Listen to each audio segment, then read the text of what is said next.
Hi guys, in this video we are going to talk about average filter, how does it work, where you can apply it and how to implement it using Java. But before we start, let's mention that average filter is also called with different names. It is also called mean filter, smoothing filter and box filter. So don't get confused when you hear one of those names. It is the same filter, but just the name is different. Okay, let's start with simple example. Here we have a table that represents pixel values of some image. We can see that some pixels are noisy.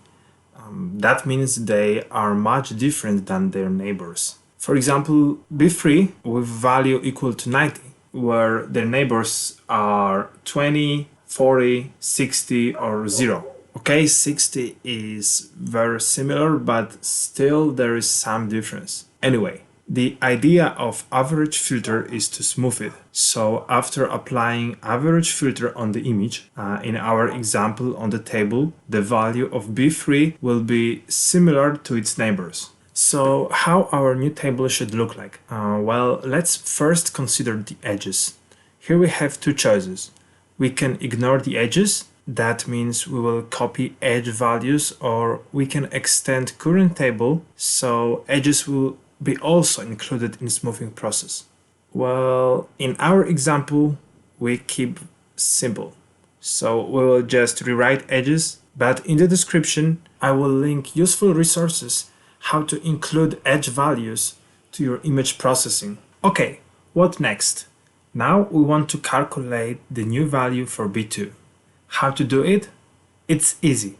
We have to take all B2 neighbors and add them to each other, including B2. Then we have to divide it by 9 and we have our new pixel value. In our example, sum of all 9 values gives 300. When we divide it by 9, the result is 33.3. But we don't care about decimals, so let's just write it as 33. Now, to calculate B3 value, we have to do exactly the same operation. But remember, we have to take values from old image or table in our example. This is important to remember that new values have to be calculated from the original image. Otherwise, your result will be wrong. So again, we have to take neighbors of B3 and B3 itself, add each other and divide by 9. The final result is 30. We can write this value to the table. Next values are calculated in an identical way. So B4 is going to be 35, B5 17 and so on. In that way, after all calculation, we get a completely new image, or a table in our example. And that is all. Average filter is really that easy. Now we can move on to the second part of this video and implement this filter using Java. In this section, I will show you how you can implement average filter in Java. We will use JavaFX. I have prepared some basic layout and simple controller so we can focus on filter itself and not on how to build application in JavaFX, because this is not this course or tutorial. If we go to layout, it is very simple. We can run it. I can show you. You know, it's just very simple application. We can load the images. Let me load something here. Yeah, we can load some images. We can use smooth action on the image. Well, it's not working now because it's not implemented yet. We can reset the filter that we apply on the image, and that's all. So we have a simple controller class that allows us to load the images, and you know, it controls all the button. That is all. And the most important part comes here. It's our smooth filter. Yeah, what is important here is that to create smooth filter or to execute smoothing filter, we are passing current image. So we are passing this image to the constructor of smoothing filter. And yeah, I think this is all of the explanation. Now we can start with the implementation. Okay, we want to get each pixel of the image and replace it with the new value. So we have to go through the whole image, pixel by pixel. To do that, we create two for loops. First one will be for the width of the image, and the second one is going to be the height of the image. Okay, let's do this. So we are creating the loop, and here we have to remember that we have to start from 1 because we don't want to include the edges. So we are going from 1 to new image dot get width -1 because we don't want to include edges. Okay, I think this is clear. And another loop that is going to be named y. Oh, here this one we can name it x, and this one is going to be named y. It also starts from 1 and going to new image dot get height -1. Yeah. Okay. What next? Now we want to create another for loop that will aggregate all the neighbors, and so we can add all the numbers to each other.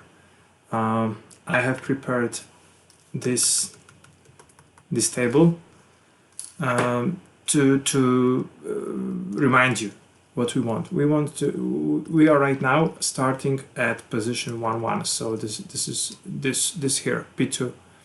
What we want to do is we want to take all the values, so A1 to A3, B1 to B3, and C1 to C3.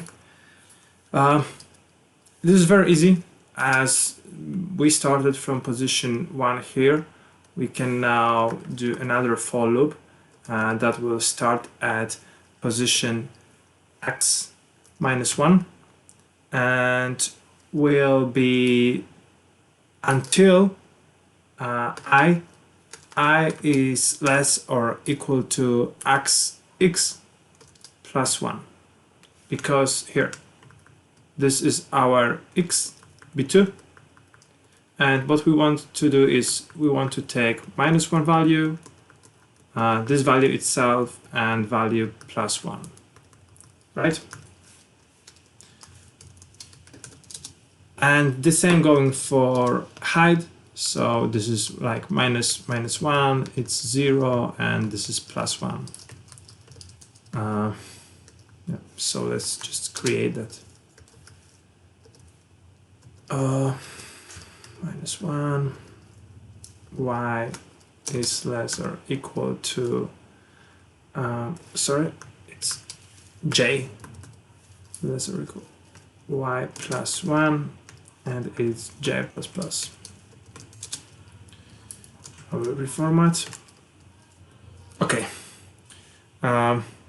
Now we can get from our image, we can get the exactly pixel that we want. So we will use this get pixel reader, and now we can get color. We will get color of ij, as this is represented by, you know, first A1 color, then A2 color, then A3 color, b1, b2, b3. Right.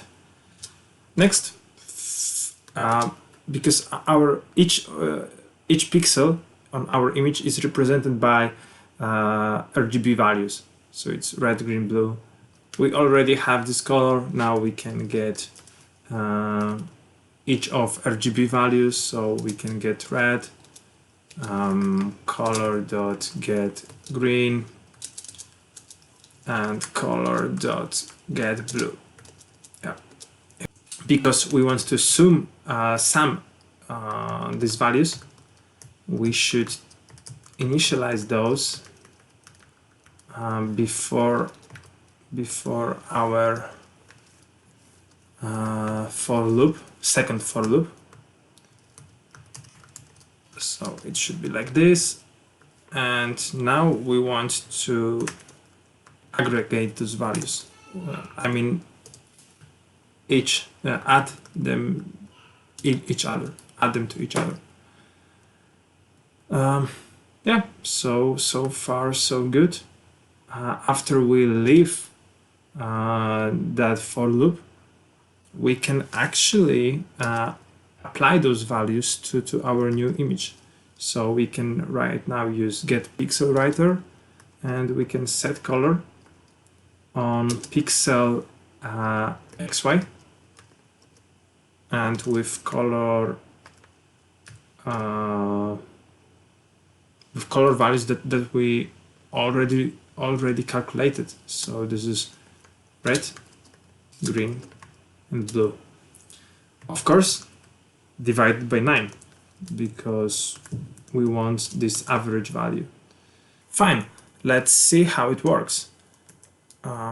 We will load the image with generated noise and see if smooth action is going to remove that noise. So here I have loaded the image, and yeah, as you can see, after each click on the smooth button, the noise disappears. So it does work. That is all in this video. Thank you for watching, and in the description you will find a link to GitHub with all the code. So if you want to try it on your own, you can go there. If that video was useful for you, or you have any questions about that topic, you can write it down in the comment section. Thank you so much again. Bye bye.